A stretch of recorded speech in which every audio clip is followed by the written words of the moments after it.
Hi, Cheyanna. You wanted to talk today about relationships with your mom? Yes, I did. I did.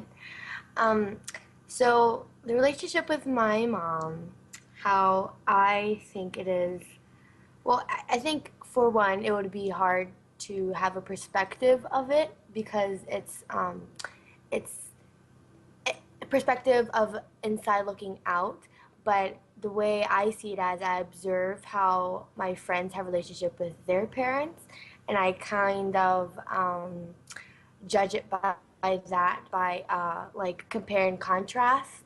And so I think it's not that their parenting styles or their relationship with their parents aren't necessarily bad and mine is good, but it's what works for me and what makes me feel good. And I just feel like the number one thing that I think is important is communication and having a and really I think the parent is really loving your child not as your child but as a human being in general, because you don't want not is kind of losing that bias of parenting styles for your kid and what's wanting best for them, not what you think is best for them.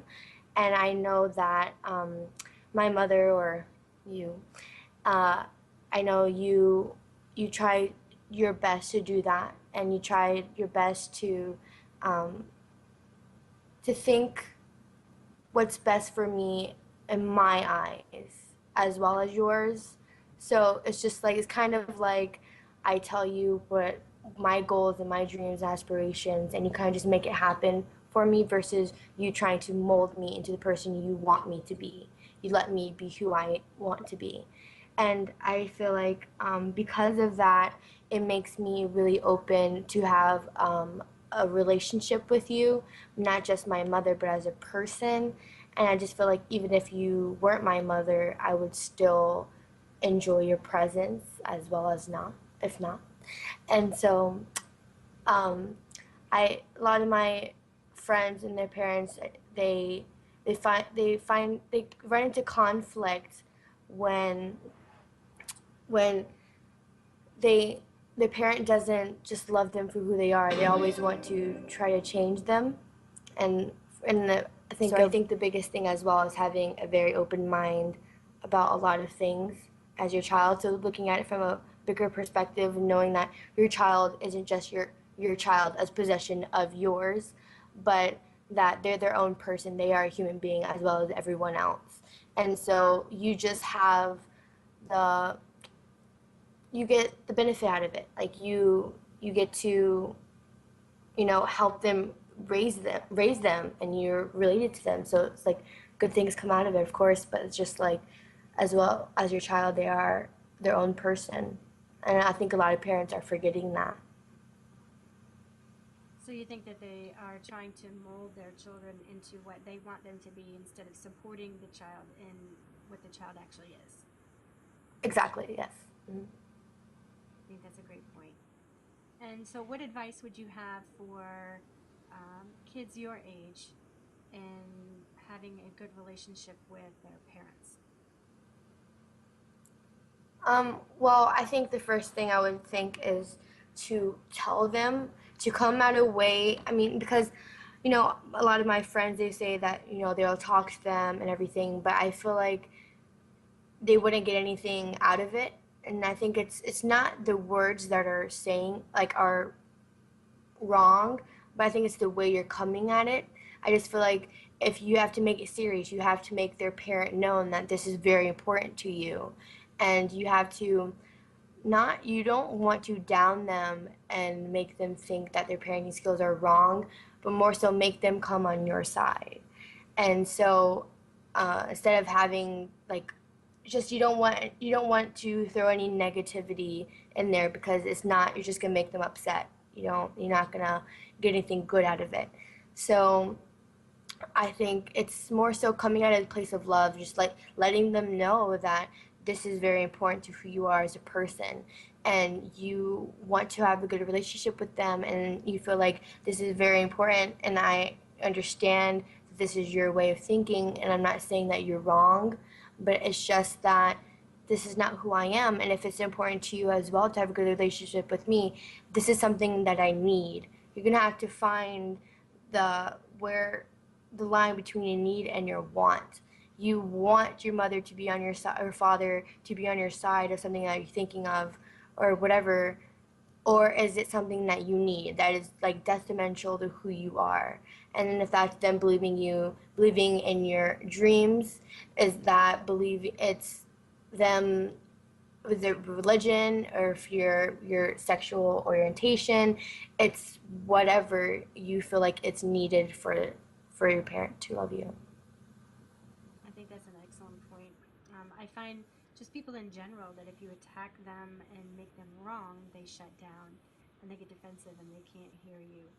Versus if you try to explain, this is my experience and this is how it's affecting me, and these are the things that I need, and have a conversation in that way, then that seems to make a huge difference. Because you have to be able to do it in a way that the other person doesn't feel bad and wrong and that you're attacking them, right? Otherwise, they shut down and nothing happens. So that's an excellent point. Do you have any advice for parents in having a relationship with their children?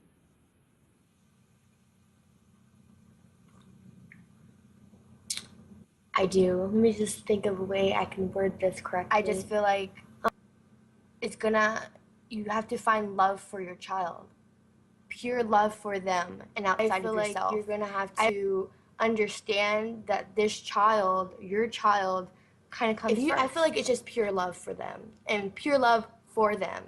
Meaning, just like if you do love them so much, you would actually listen to them and see where they're coming from. You won't let this bias or judgment of society mold your way of thinking, and so you can't have it on for you not to be on the same page with your daughter or your son. It's I feel like it's really love for them. I feel like that's step one. Step one is really finding that love for your child and finding the good interest for them. So I think For one of the things I hear you saying and what you're talking about is setting aside the judgments. If you can take the judgments and put them off to the side, then you can actually have a relationship with your child and relate to them where they are. Yes, I can give an example. So I read something of this parent that their child is, they like to dress emo, meaning like they would wear black clothes and they would listen to heavy metal. And the parent didn't like that kind of music and he didn't like the way that they would dress, but he would purposely buy t-shirts that match with his child. He would purposely take his child to concerts, and not because he likes it, because the child likes it, and because he's happy if his child is happy. And I just feel like that can go many different ways, and that really goes far. So I feel like that's a great example of what parents need to understand, that if your child is happy, you should be happy too. It shouldn't be the other way around. So I think what I hear you say in part is allowing them to be who they are naturally. And if Yes. it's not something that's dangerous or hurting them or hurting other people, then allow them to be who they are and take it a step further and actually support them. That's what you're saying. Exactly. I think that's a great advice for parents out there because there is no manual for how to do it with how to be a good parent with teenagers, and I think that it's important to have the perspective of a teenager. So I thank you for talking about it today, and I hope that you can come back and we can talk about other things as you see issues come up with your friends or things come up with you even that you think would be helpful to other kids and parents for that matter. Then we can go from there. So thank you so much for your time today. Thank you. I enjoyed it. I Okay. did. Have a great day. Bye. All right. Bye. So today we've been talking about parent-child relationships, and the takeaways today are acceptance. Communicate the impact without negativity while explaining your experience and needs. Connect with love. And communication is key. A special thanks goes out to Cheyanna today for talking to us about parent-child relationships and the importance of acceptance. Be sure to stop by extraordinaryrelationshipsframework.com and order the book today.